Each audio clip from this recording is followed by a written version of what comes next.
Sorry about that, I was muted. How is everyone today?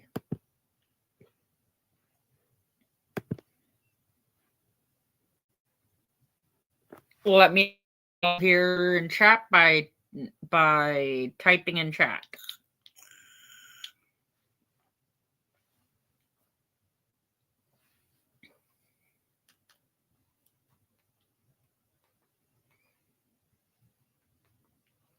Wow, hello, Jacob.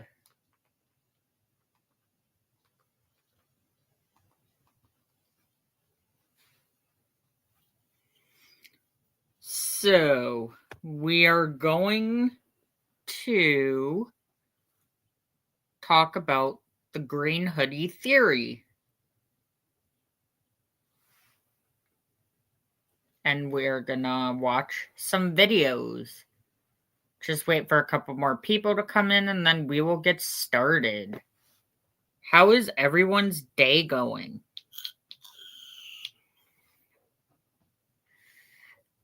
Morning, afternoon, evening, and night.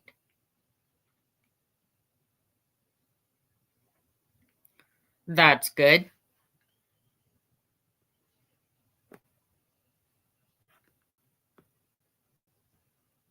Here, Jacob, I will send you the link for you to come up.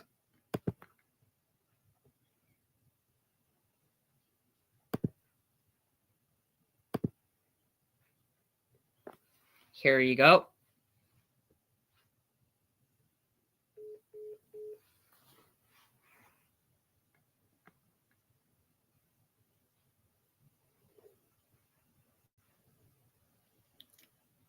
And then once Jacob comes up, then we will get right into it.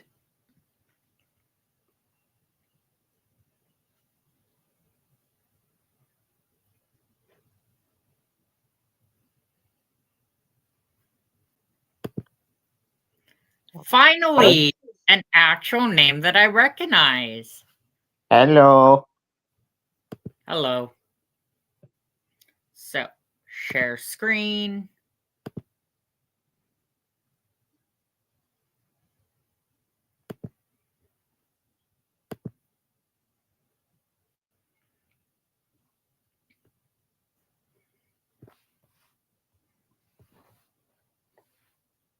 Please, guilty of crime, do not strike me. I am going to put your link in the chat, so don't worry about it.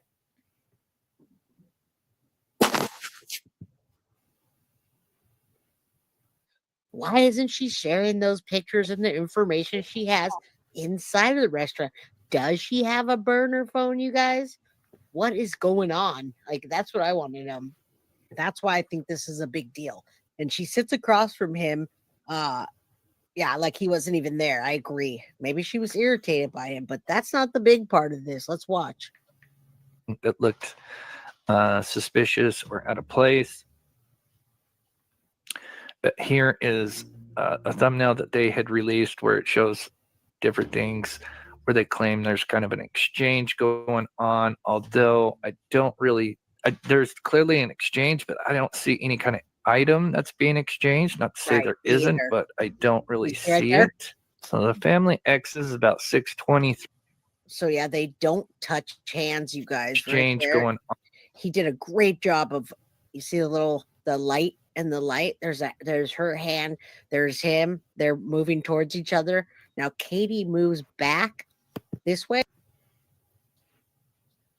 So this is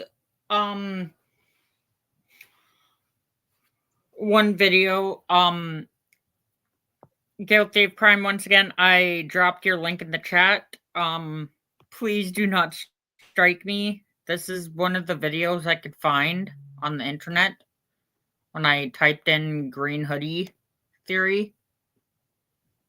I'm gonna pause once in a while to use commentary. But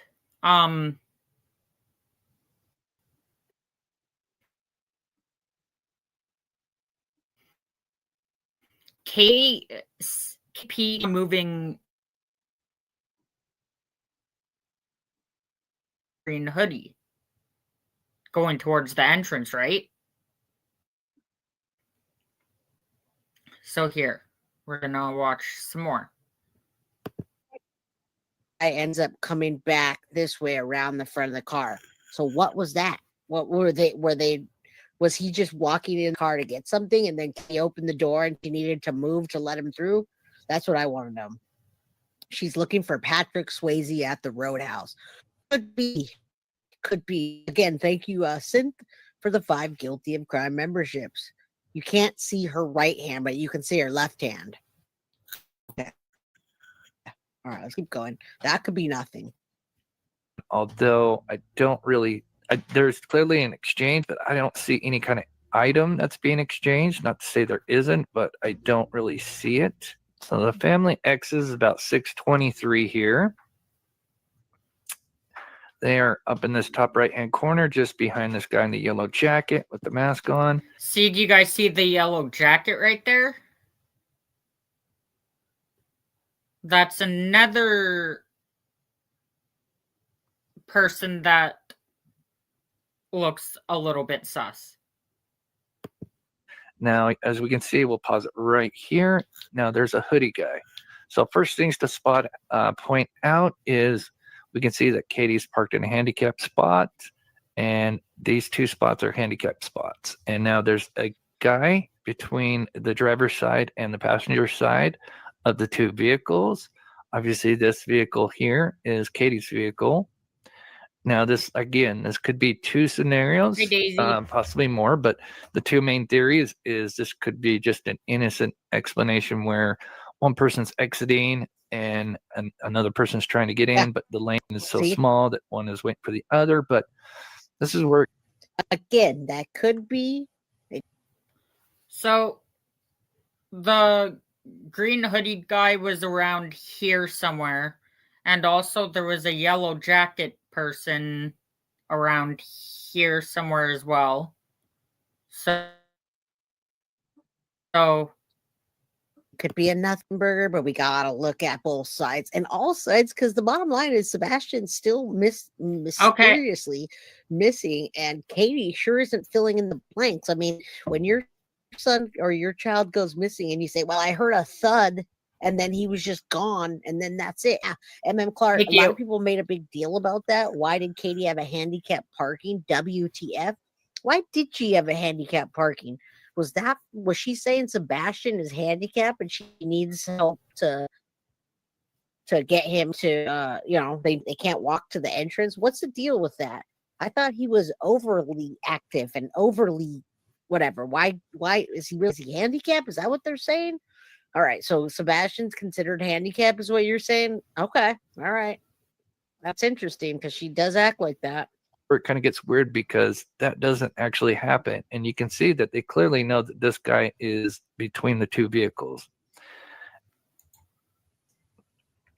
So as they walk towards the vehicle, you can clearly see that they start to make eye contact with the individual. Thank you, Daisy. And he actually kind of backs a little bit. Again, so it could just be that maybe he's going to let Katie, get into her car. But This is where it gets kind of odd, because the person that when Katie starts walking to the car and Sebastian, I'm wondering now if the person that's wearing the green hoodie is if Katie's just allowing him to walk past, him or her to walk past, or if the person is up to something but we will keep on going some more. Doesn't actually happen. Not to say this doesn't have an instant explanation. Now and I agree with that. That's my number one thing that I say all the time. Carolina, you're in my head. In true crime, there aren't coincidences. Mysteriously on the same night, right after this interaction. Sus. Now, that's life in general. Life in general, there are no coincidences. There's not coincidences. It's called evidence. It's things that add up and things that stack up and small things that add up and things that happen make that thing happened. So I agree with you. I say that all the time. Thank you for reminding me. Easy as well, in my opinion. If the guy drove off and then is over by her door, he could be looking for a handicap placard. I'm not sure. I mean, it's a thing. It could have happened. Maybe she handed him a house key. Maybe she handed him the address. I don't know. But Sebastian's missing hours later. Another person that in my opinion that could have been could be the green hoodie person is Texana or whatever her name is. I don't know if I'm pronouncing the name right.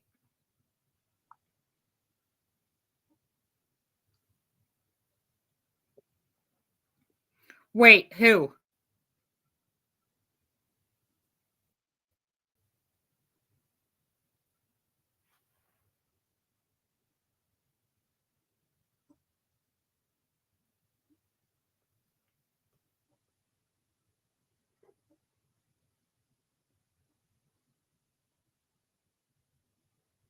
Oh, okay. Didn't even make it through the night. Let's keep going. You can see Sebastian clearly has his attention. So I'm assuming there is some kind of conversation going on. Is it nefarious or innocent? We don't know. There's no audio really. We can see him gesturing with his left hand, almost either putting his hand out or waving back. As you can see right here, I'll circle it, which I thought was interesting. It's tough to say, what he's doing right here. Is he kind of putting his hand out? I mean, sometimes I watch her, sometimes I go into the chat. I don't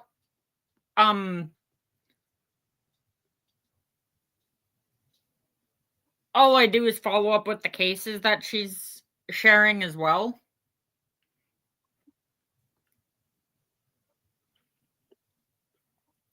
And her and the mods always drop my link in the chat, so. Out, or is he kind of waving back for her to come?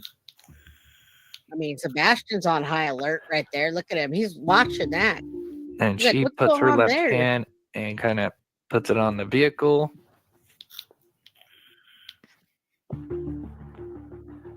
Now he kind of backs up a little bit. She then moves forward.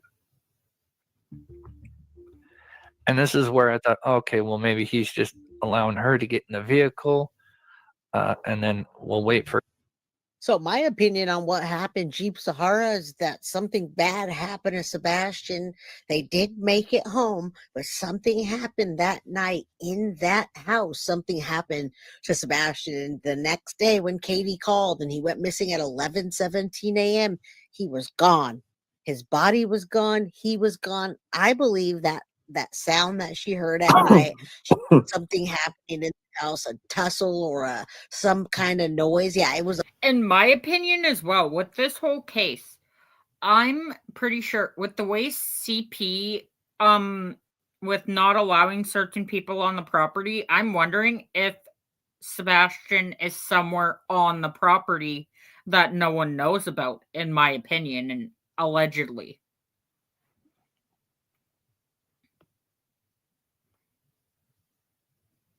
A planned event. Something happened in that house that made Sebastian disappear. And I've never seen a mom so uninterested the way that she is in finding him, except for Jen Soto. And Jen Soto at one point did get a little bit more on board with, hey, let's find Madeline. But this lady just takes off. She goes and takes off with her husband that's not even his father in the RV and just forgets about it. Who does that? Who does that? Who takes off? What's up, Land Pirate Radio? How you doing? I'm glad you came by to say hi. We all love you. That's Adam. All right. She planned something. She could live with her husband how she wants. And she did. That should be a big key for the FBI right there. It's like when a husband and wife, there's a husband and wife, and the wife gets rid of the husband. And then 2 weeks later, she's off with her boyfriend traveling the world or moving into his house. Something happened and she is not interested in finding out why, you guys. Yeah, the RV's out on 192, where Jen Soto saw them. Yeah, definitely a narcissist mother. What's up, Carrie? What's your theory on Sebastian Rogers? I don't think he's alive anymore. Carrie, I want to know what you think. Exactly.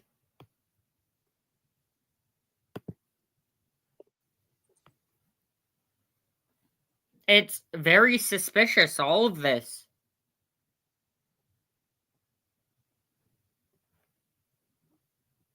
Okay.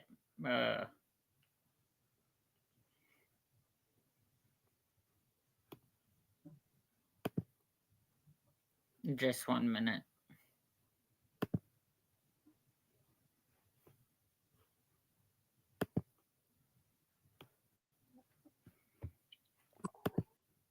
My laptop is frozen.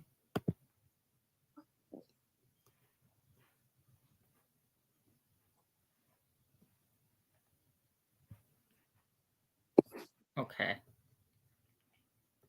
Hi, Daisy.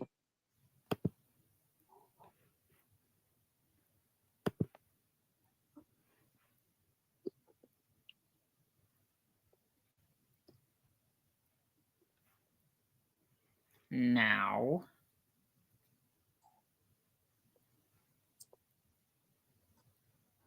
Oh, let's watch this one. I've never seen this one before.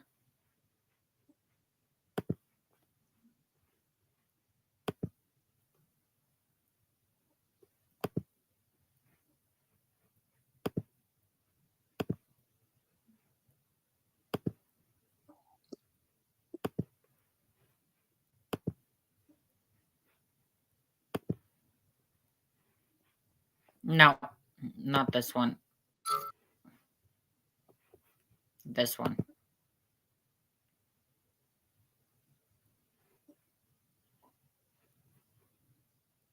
Huh? Go back to what? Go back. Okay.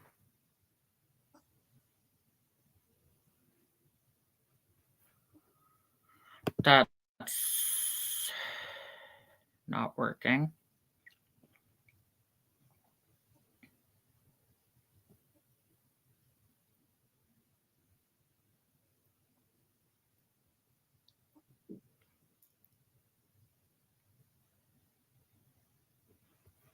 Oh, okay.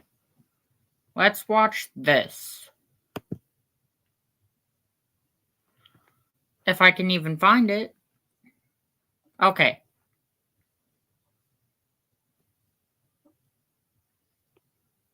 Um.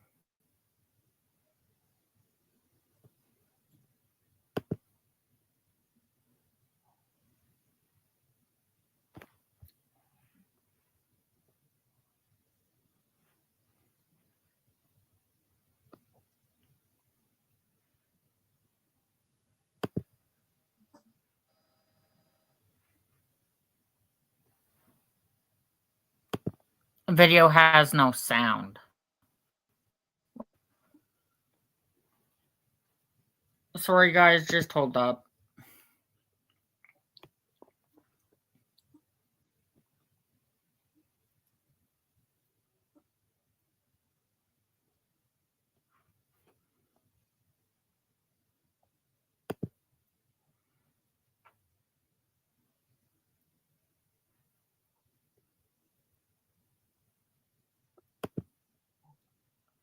That's not what.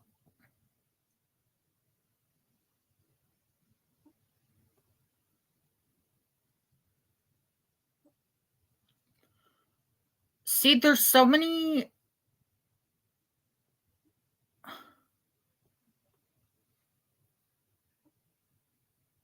There's so many videos from TikTok. And then once you click on them, you can't even. It's just weird.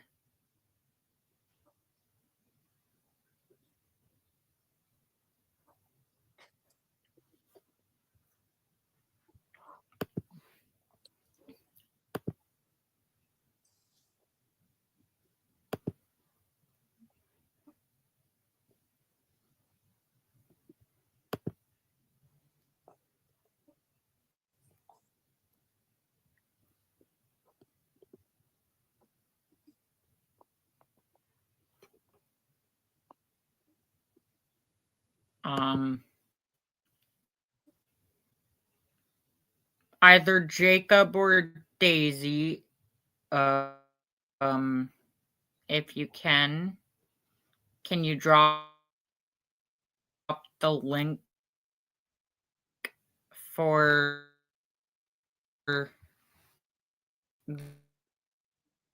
this video?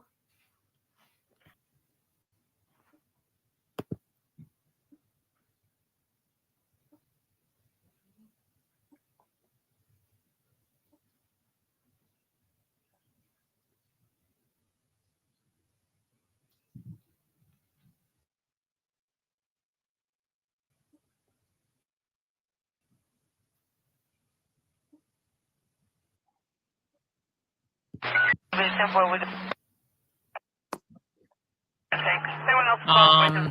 me know. Hang on.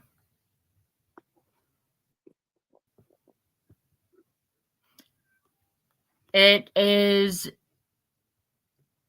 EVILLE CA Media.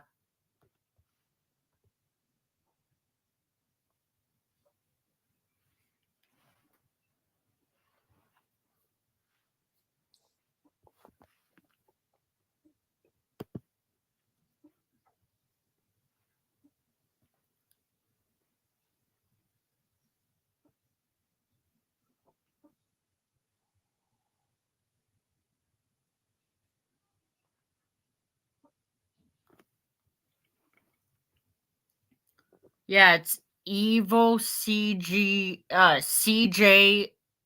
Evil CJ Media. Okay, thank you.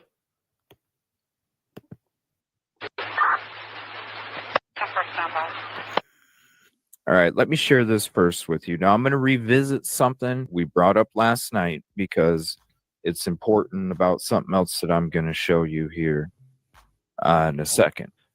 Okay, brought up this. And where it says last seen February 26, 2024 in the area of Stafford Court in Hendersonville, Tennessee, wearing a black sweatshirt,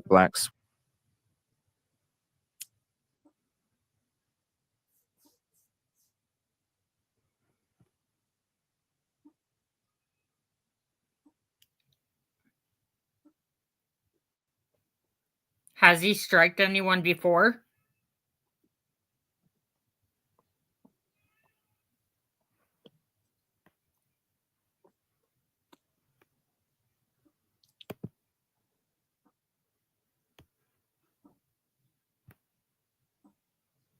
Hi, Ryan.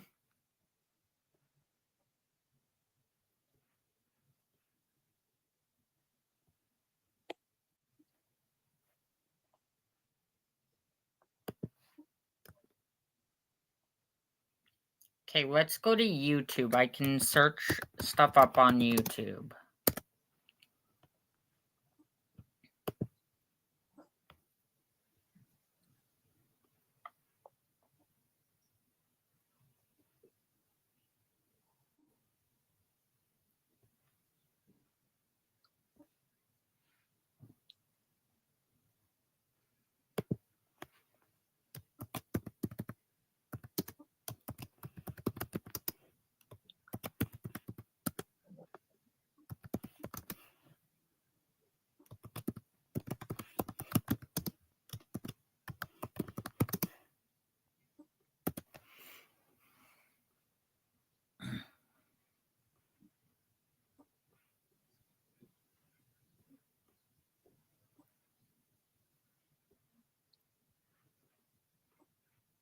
Okay, let's watch this one. Good to see you too, Ryan. That there's a service for seniors that can save you a fortune on gutter guards? Probably not, because it's not in a contractor's best interest. 2 years ago tonight, Sumner County teenager Sebastian Rogers disappeared from his Hendersonville home. He hasn't been seen since. Good evening and welcome to News 2 at 6. I'm Bob Mueller. Sebastian was only 15 years old at the time. Search efforts began the next morning when he was reported missing. Yeah, that's Multiple what I'm gonna agencies searched from the see ground, water, and that's what I'm gonna sky, see but no tomorrow sign of for my Sebastian. next live. After 8 days, search efforts were suspended. In April 2024, the Sumner County Sheriff's Office held its last news conference on the investigation. News 2's Caitlin Quisenberry has been covering the case since the beginning. She spoke with Sebastian's father today. It takes a community to raise a child. Well, I'm asking for the nation to help me find my missing son. He's been gone for 2 years today. 15-year-old Sebastian Rogers has been missing in Sumner County for 3 days. 11 days. 6 months, 10 months. 1 year. Fast forward to today with now 2 years of no answers. 2 years without Sebastian Rogers. When I close my eyes, most of the time I'm waking up saying his name because he's there.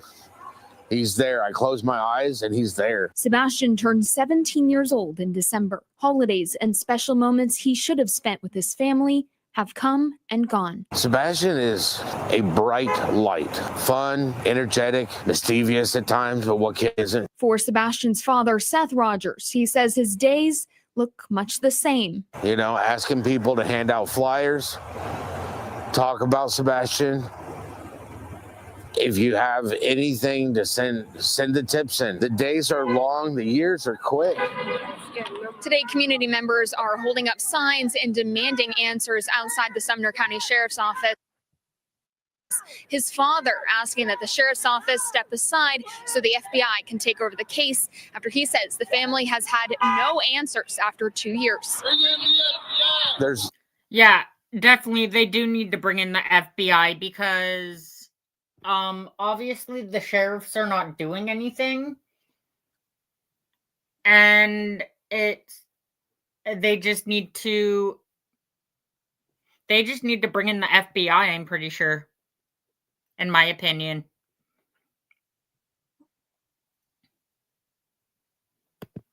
There's other agencies that could help, but they have to be willing. They have to be willing to put their ego aside for Sebastian's sake. We feel that there should be a lot more going on with him, a lot more searches, isolated searches based upon reports that were garnered during this time. And we really think time for a press conference. Seth tells me he will not stop fighting to bring Sebastian home. I love you, son. I need you to call me. My phone number is still the same. I will not change my phone number so that you can get a hold of me so I can come get you. We have reached out to the Sumner County Sheriff's Office. They declined an interview, but say a statement will be released tomorrow. Anyone with information on Sebastian's whereabouts can call the Sumner County Sheriff's Office or the TBI at 1-800-TBI-FIND. Bob.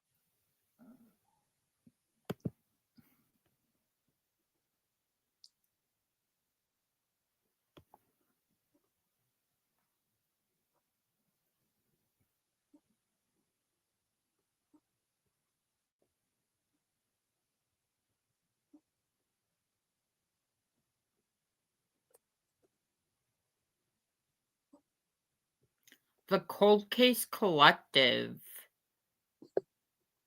I'm wondering if it's okay to put on this one.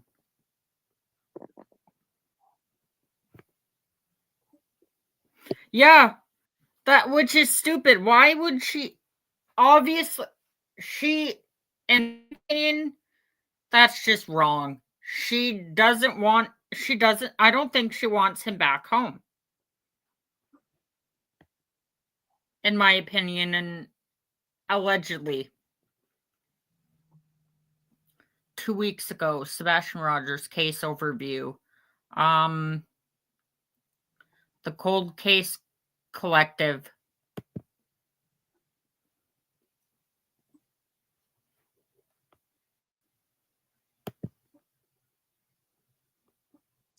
Today, we are going to go over the details of the case. Sumner County Sheriff Eric Craddock has repeatedly spoken on the topic of credible information. To quote him, "I urge everyone to rely on verified information from law enforcement and not online speculation. We want to caution the public about putting too much stock in information being presented in various media forms that is inaccurate or incomplete and could be damaging to the investigation. So today we will be presenting only information that has been released by law enforcement, which is the Sumner County Sheriff's Department, the TBI, the Tennessee Bureau of Investigation, and the FBI.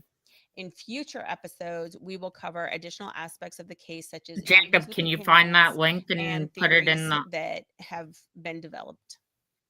So we're going to go over just the highlights Oh, yeah, of definitely. Sebastian's case just really quick. He was last seen in person on Sunday, February 25th, 2024 at age 15. At that time, he was believed to be wearing a black sweatshirt, black sweatpants, and black square frame glasses. He was not wearing shoes as far as they can tell. He was reported missing on Monday, February 26, 2024 to the Sumner County Sheriff's Department. He was reported missing early that morning. That creates a window of approximately 10 p.m. on the night of February 25th.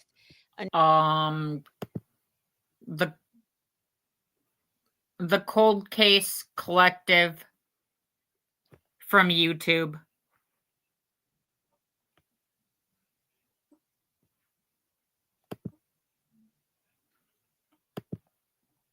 Until 6 a.m. on the morning of the 26th, where Sebastian could have gone missing. So the FBI website put out a news release last September, so September 2025, with information that came directly from the Sumner County Sheriff's Office Detective Brandon Carter. I'm going to read directly from that website because it's just really good information and we want to quote directly. It states, on February 26, 2024, Katie Proudfoot went to wake up her 15-year-old son for school. To her surprise, he was nowhere to be found. Sebastian Wayne Drake Rogers had spent the previous day with his mother. The pair shopped at a department store, played video games at a bowling alley, and had dinner at a local restaurant before heading home for the evening. After returning to their home in Hendersonville, Tennessee, Katie and Sebastian prepared for bed, saying goodnight sometime between 9 and 10 p.m.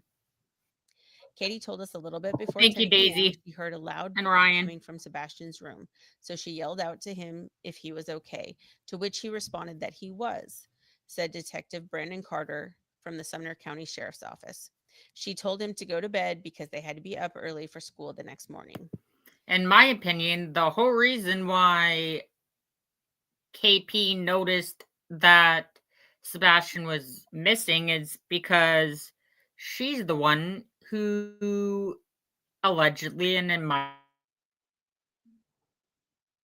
opinion, had something to do with his disappearance. What? My mouse is acting up. Katie called her husband, who was out of town in Southwest Tennessee for work, and the two of them spoke for nearly 2 hours before she went to sleep around midnight. The next morning was the beginning of what would become a massive search for Sebastian.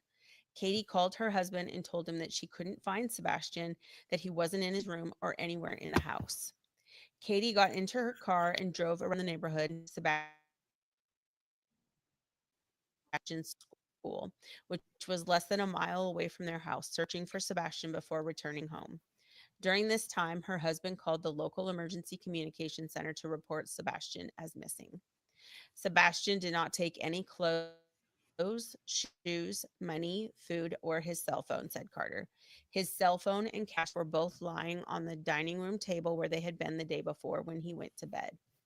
According to Katie, there was a small yellow flashlight that she thinks was missing, but that was the only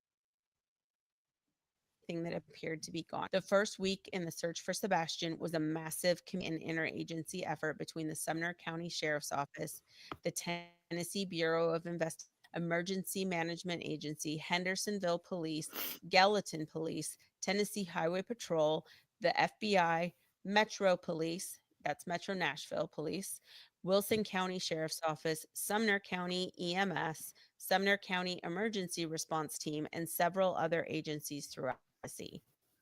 The search consisted of about a 4.5-mile radius around Sebastian's home, said Carter. There were roughly 2,000 searchers equipped with an app tracking their movements. The searchers could also use the app to plot things on a map that they observed while they were out searching. The total area they covered within that 4.5-mile radius was equivalent to a combined 44,000 acres. In addition to ground searches, law enforcement employed every available resource at their disposal to locate Sebastian. Fire departments, mounted patrols, ATVs, search and rescue canines, drones, helicopters, and even an airplane. But at the same time as well, where they are searching, where the searchers and everyone have been searching, maybe they need to look at other spots that, like, for, in my opinion, what if Sebastian got brought to CP's parents' place and no one knows about it?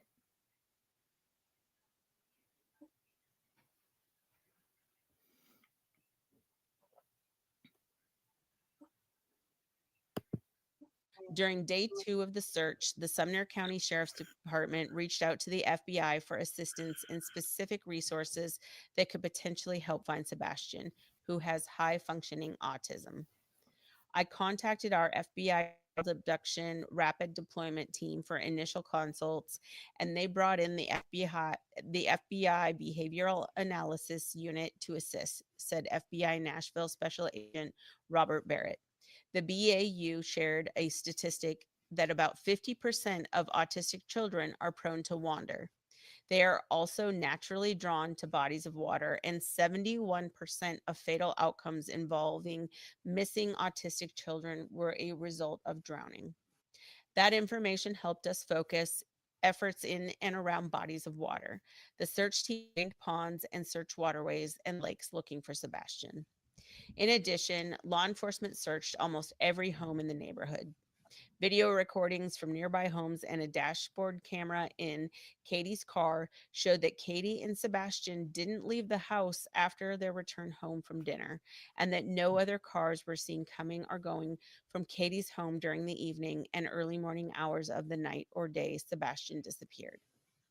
We have followed through on every tip that has come in, said Josh Savley, special agent in charge of the Criminal Investigations Division at the Tennessee Bureau of Investigation.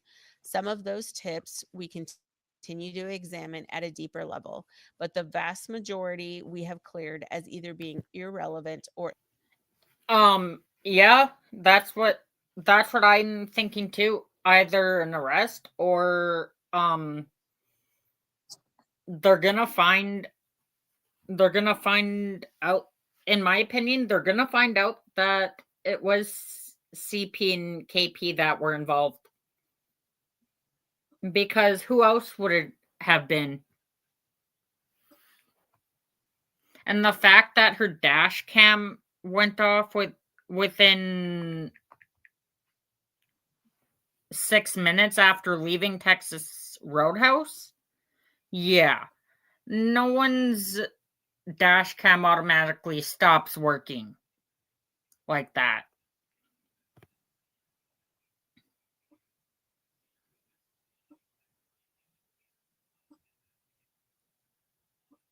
What do you mean? Like, what do you mean Carter is responding now to people that send him tips?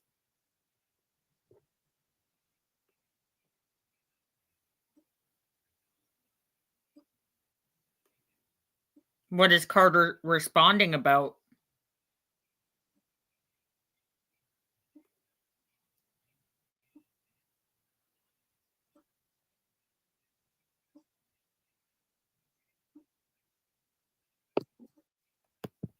ended with no results.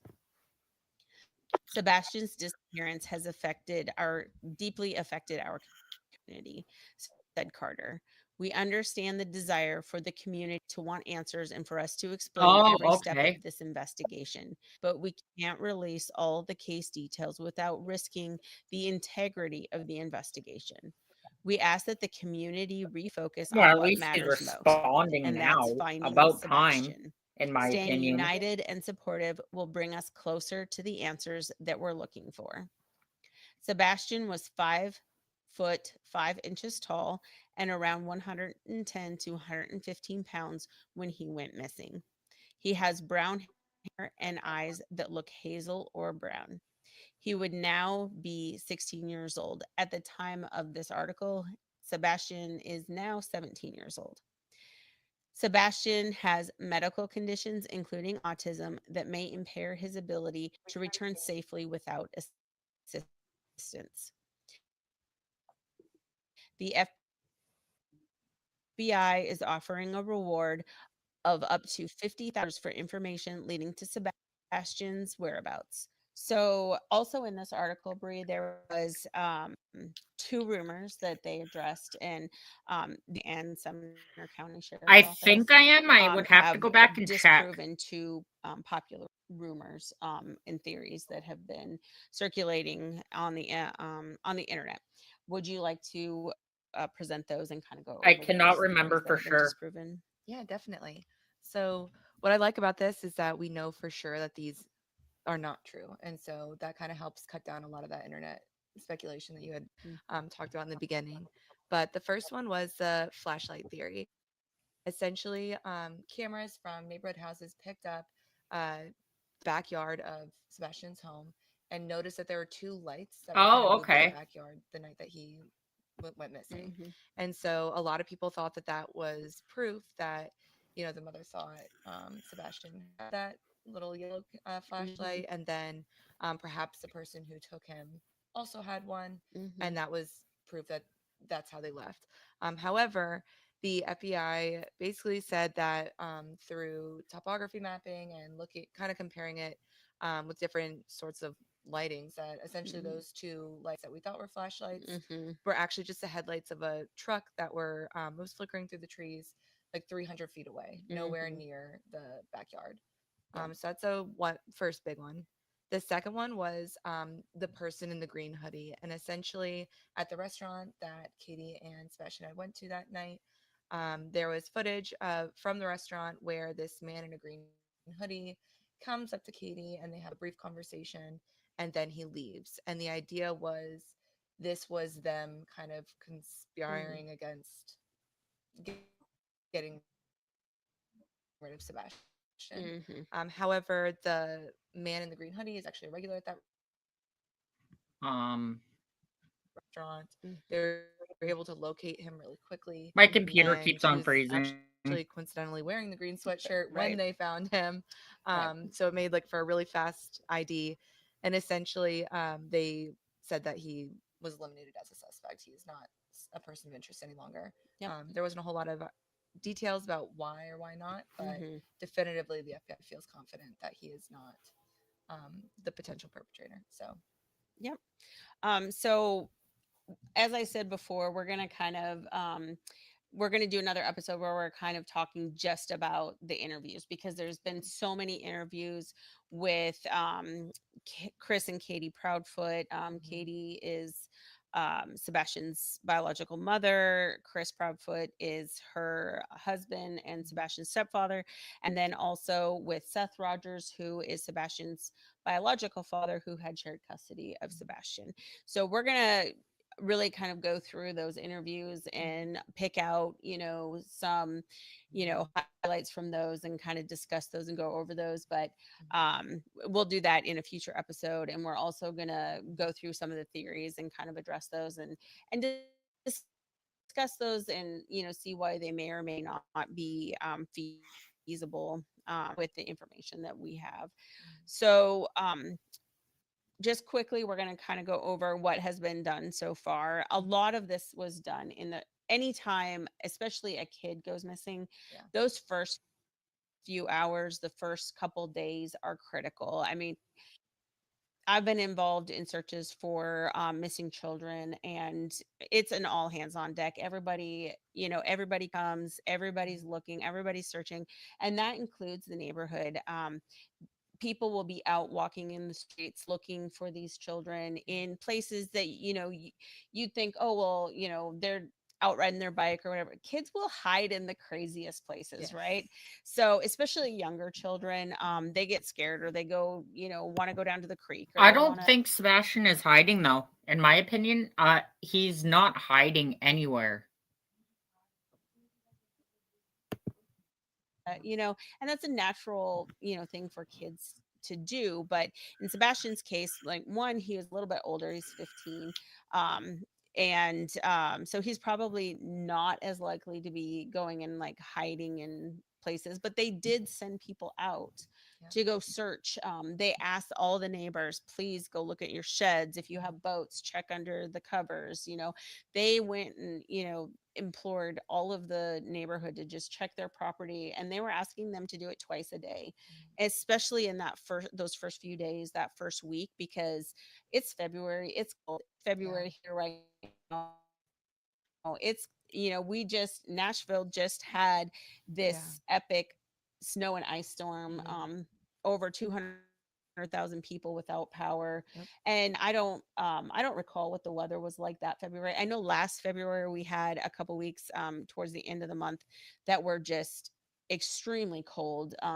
So the weather in Tennessee, I mean, it kind of has a mind its own, like weather in a lot of places, but February can be very cold. So there's always a concern, that Sebastian left the house for, we don't know why, but the theory, that he left the house. And so they were just, let's look everywhere, because if he's cold, if he's hungry, he might go into places where he could curl up and get out of the weather, find some snacks or something. So allegedly he did not leave the house on his own. And in my opinion, there's no way. There's not even any evidence. No scent of him leaving the house at all. I'm just going to kind of go over this information as far as what has been done. And like I said, a lot of that was done in the first few days, the first week, the first month. That's the critical time, especially with a child that's gone missing. So the TBI and FBI and the Secret Service assisted in the investigation.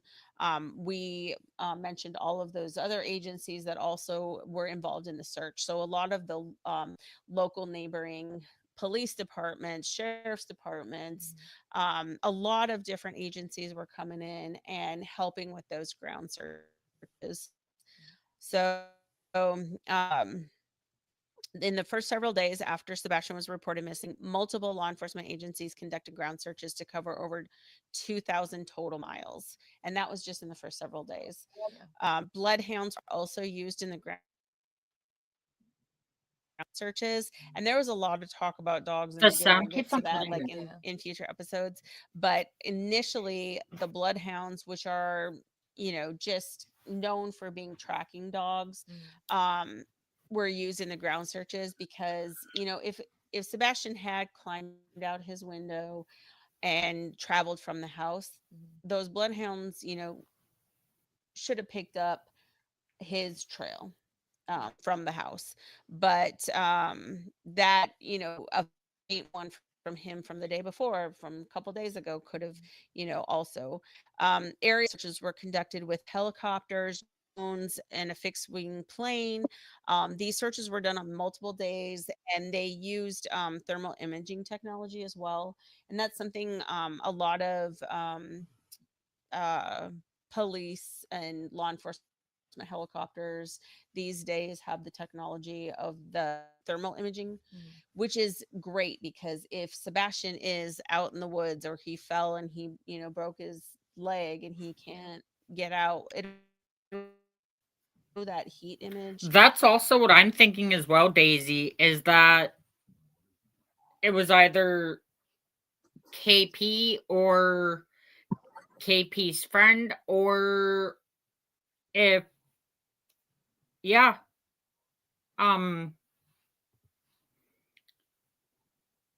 or KP's friend's son, also, allegedly, and in my opinion, that's what I'm thinking as well. In an area where it would stand out. It would stand out from what else is around him. Neighbors and businesses in the area provided their security camera footage, and people were just so willing. They're so forthcoming with their camera footage. It was Ring doorbell cameras, the security camera footage from area businesses.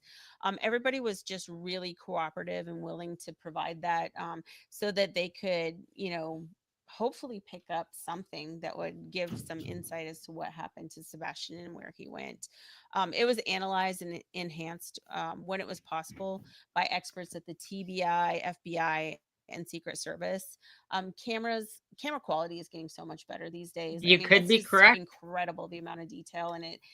Storage is getting less expensive, and so we're really getting so advanced with that. But nighttime footage is still pretty difficult to get a lot of detail, and so they when they're enhancing it, they're adjusting the contrast, they're trying to sharpen the pixels so that maybe they can license plate number better, things like get better detail of a face.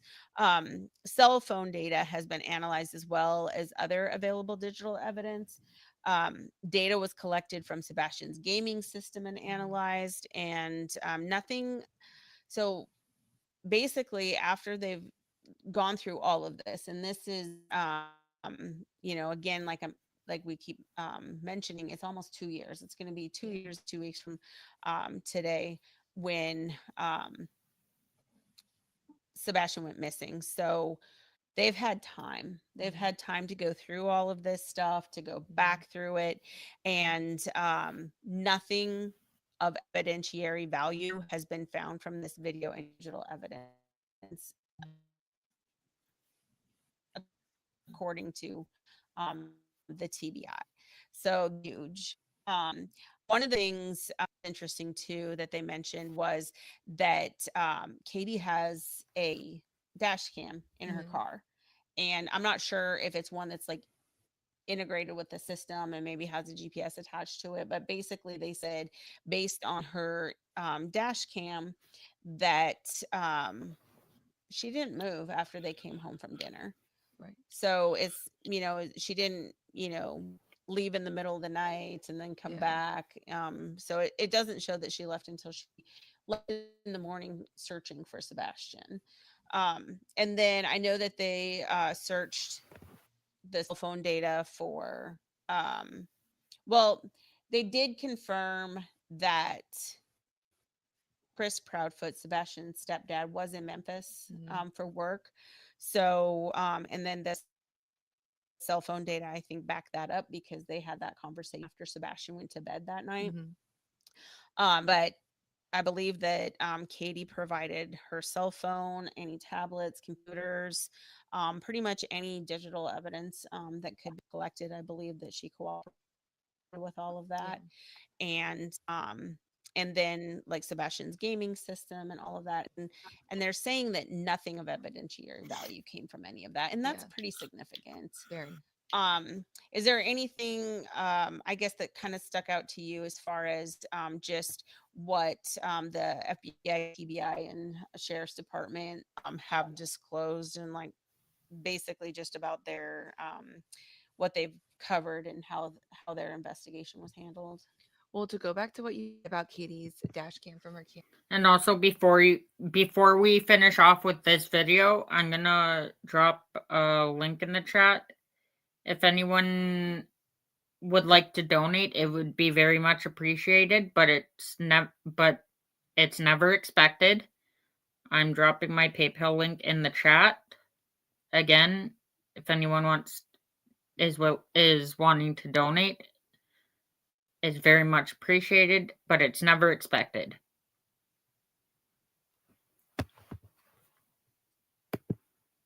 camera, not only did I see that they said she hadn't moved, but also there weren't any other cars that parked in their driveway.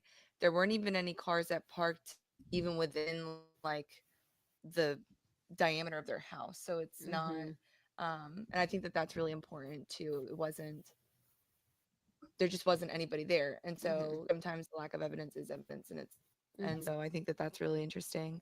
But in general, this is, at least from my perspective, a very thorough, very well done investigation. Like you said, the first few hours, first few days are so important. And I mean, it really, so many people looked everywhere. And I guess we'll kind of talk about that more at the interviews, but even like the neighbors have shared a lot about what, they saw and what they think, and just the pure like community that came. And it's such a tragic means, but Sebastian is very clearly loved and cared for. And I think even though it's coming up on 2 years, I don't think anybody has forgotten or stopped looking at all. And I know that the Amber Alert is still active, which I think is really important. And then I know that the TBI said that they are still, like, this is not a closed case. It's not just going to sit there. They're absolutely still updating. And even the TBI website, you see every update since like the first. Thank you, call, Daisy. Yeah, this child they've was been really missing. great about updating. Yes, please click Some of those the thumbs up. updates are repetitive, but they've been, making sure to post. It's updates very out much there, which I think is appreciated. really important. And that something that I wanted to address too is obviously are called the Cold Case Collective. A cold case doesn't mean that it's been closed. A cold case just means that it has gone to the point of active investigation to where there's active clues coming in, active information to follow up on. A case goes cold per se, and each department handles this differently, and not every department has a cold case department. So, but in general, a cold case just means that a time frame has gone by where there has not been any new or significant information, leads, clues, etc., that move the case forward. So that's part of what we're doing with the Cold Case Collective, is trying to keep these. Hello, Michelle. Good to see you.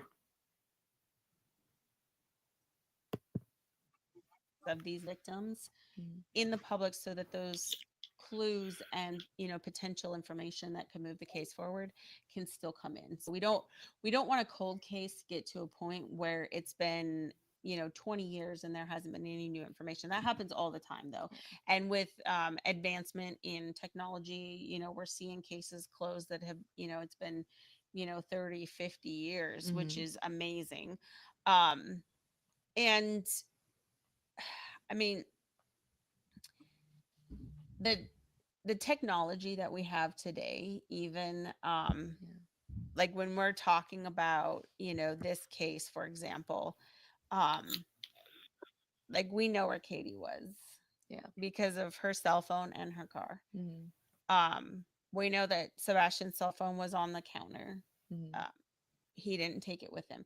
Now, if he had taken it with him, that would have been amazing, because we could have pinged his phone. And that's the thing, like kids went missing,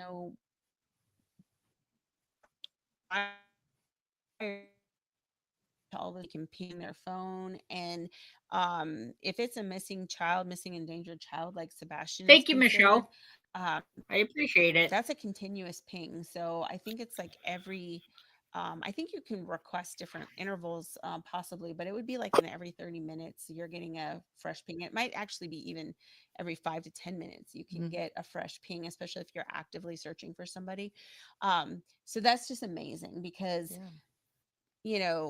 before, kids didn't have technology that could be tracked, and now we have GPSs that can tell us on cars.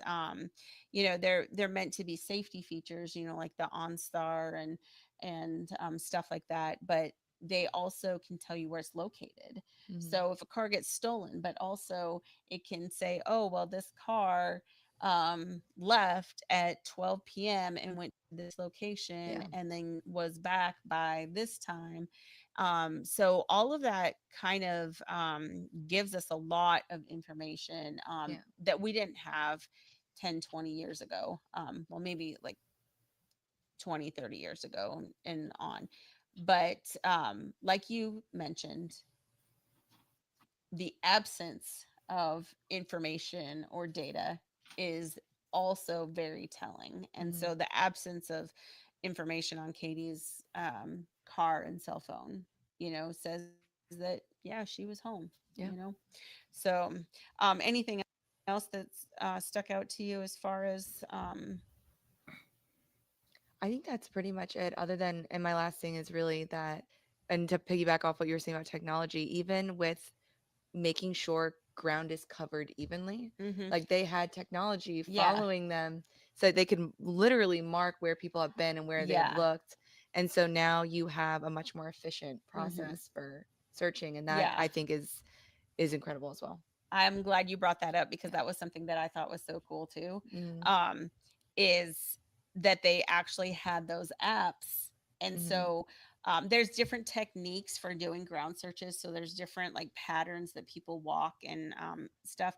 But now to have like grid searches, for example, but now that they have an app, so it not only guides them so that they're staying on track, but that they Yeah. can log information or say Yeah. like, oh, I found a shoe here, and Yep. then it's basically GPS tagged, Mhm. so a forensic team can come and locate that item Yeah. and collect it. So but that's also again going back to the absence of information, Mhm. is those searches found nothing. Yeah. Those searches found nothing. The other thing I think, how many agents and how people came together, you touched on it too. Yes, And Michelle. Um, I'm just gonna read that. The biggest hurdles is two things. Both was military and news. What they taught as far as camouflage tactics and communication training to gain access to security features and knowledge how to. Oh, okay. And then something that we'll talk more about, because this has not been greatly addressed by law enforcement. So this episode, we're just keeping it kind of tied up with Yeah. just what information law enforcement has released to the public. So, and again, this is just information that's been released to the public, and it's been updated from the beginning up until last year, last September was this last update, which is great because they didn't just go to the end of 2024 or to the 1 year anniversary and then there's been nothing, no Yeah. updates. So and like you said, there's so many people that are so fully invested Yeah. in Sebastian's case, Mhm. in finding him, in bringing him home, in finding out what happened to him. There's people all over the world Yeah. that are so invested in Sebastian. But I will kind of, as a teaser for what we're going to get into next time, say that they did confirm, they did say that he didn't take any clothes, he didn't take any shoes. Mhm. His money and his cell phone was on the kitchen table where he had left it the night before. And even in this, it says, according to Katie, there was a small yellow flashlight that she thinks was missing. Mhm. We don't even know for sure that Sebastian has this yellow flashlight. Yeah. He may have lost it on a different day. He may have Mhm. put it somewhere else. It may be in the garage. It may be in the backyard. I mean, I'm sure they Yeah. would have found it, if it had been anywhere in the house or in the Mhm. area. But she couldn't even say for sure. She just thinks it's missing. But she couldn't say, oh, it was definitely here yesterday and it's not here now, so he must Yeah. have taken it. So, Mhm. but the fact that he didn't, have shoes on and it's Yeah. February, and we'll get into in the interview section some more details on how strange it is that Sebastian wasn't wearing shoes, because there's a story that both his parents shared on why Sebastian was so particular about wearing his shoes. All right. Well, that kind of covers the basics of the case. That covers what law enforcement has done from the beginning of this case. Again, I mean, I'm not in the middle of this case. I was not involved in the investigation, but based on what I have seen and read, the outpouring of support and the coming together of so many different agencies in the area, and just the collaborative approach to search for Sebastian was so significant. Yeah. And I just, I commend everybody that got out there and looked for Sebastian. And I think that this is a situation where there was no stone unturned. Yes, I agree. So, and I think that really captures the spirit of what we're trying to do and what we're trying to join in choosing Sebastian's case to start on. So, community. Yep, community. All right, thank you. Thanks for watching.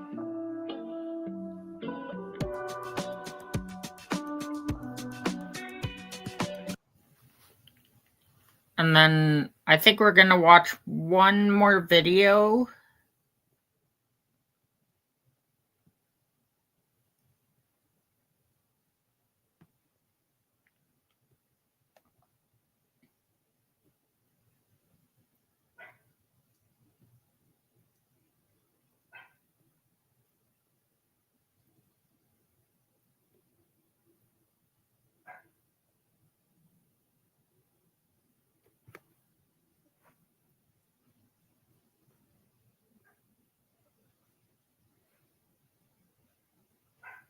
Let's check out this one.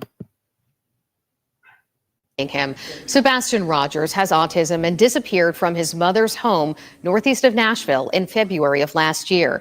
His 17th birthday was this past weekend. Reporter Steve Mailing shows us how family and friends honored him. For Seth Rogers, Culvert's malts remind him of his son Sebastian, and the near 2 years Seth has spent searching for him. Flyers get taken down. People sometimes think that he's been found, and he hasn't been found. The now 17-year-old teen with autism went missing without a trace in February of 2024, and Seth has given up hope that his son will be found. It's my job and my duty as his father, as a parent, to go down every rabbit hole I can to find my son, because at the bottom of one of those will be Sebastian. I talked to Seth outside of the Clarksville Culvers, which gave away free malts and handed out flyers in honor of Sebastian's birthday. This will be another birthday. It's going to be another Christmas if he's not found before then. Something that a parent never wants to actually have to go through. Since Sebastian has been missing, Seth has led the charge in searching for his son. From investigators seemingly going silent as time passes. I've put over 36,000 miles on my truck in Leeds. I feel like I'm the only parent out here looking for my son. And that's sad. That's sad for my son to have been staying someplace and living somewhere where those people aren't even looking for him. Leads that have taken him to Virginia, Ohio, Kentucky, Mississippi, and a handful of other states. It's an investigation he wants the FBI to take control of, a request he feels has fallen on deaf ears. They may not like me saying it, but I'm invested. It's my son. They're not. It's just another person to them. I refuse to accept that. He wants the community to continue to keep their eyes open, pass out flyers, and help him bring his son home safe. If you are seeing this, Sebastian, phone number is still the same. Call me. I will come and pick you up. I don't care where you're at. If I got to get a boat, I'll come pick you up, son. I'm looking for you, and I won't stop until I find you. I love you, boy, and I will always love you. That was Steve Mailing reporting. The FBI is offering a $50,000 reward for information leading to Sebastian's whereabouts. I would not care about the money. I would search, and I mean, yeah, the money would be nice, but guess what? I would not care about the money.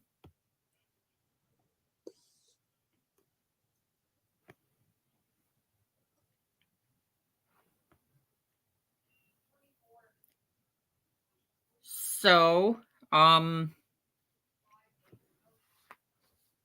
wanted to say thank you to everyone who showed up to my channel today. And I'm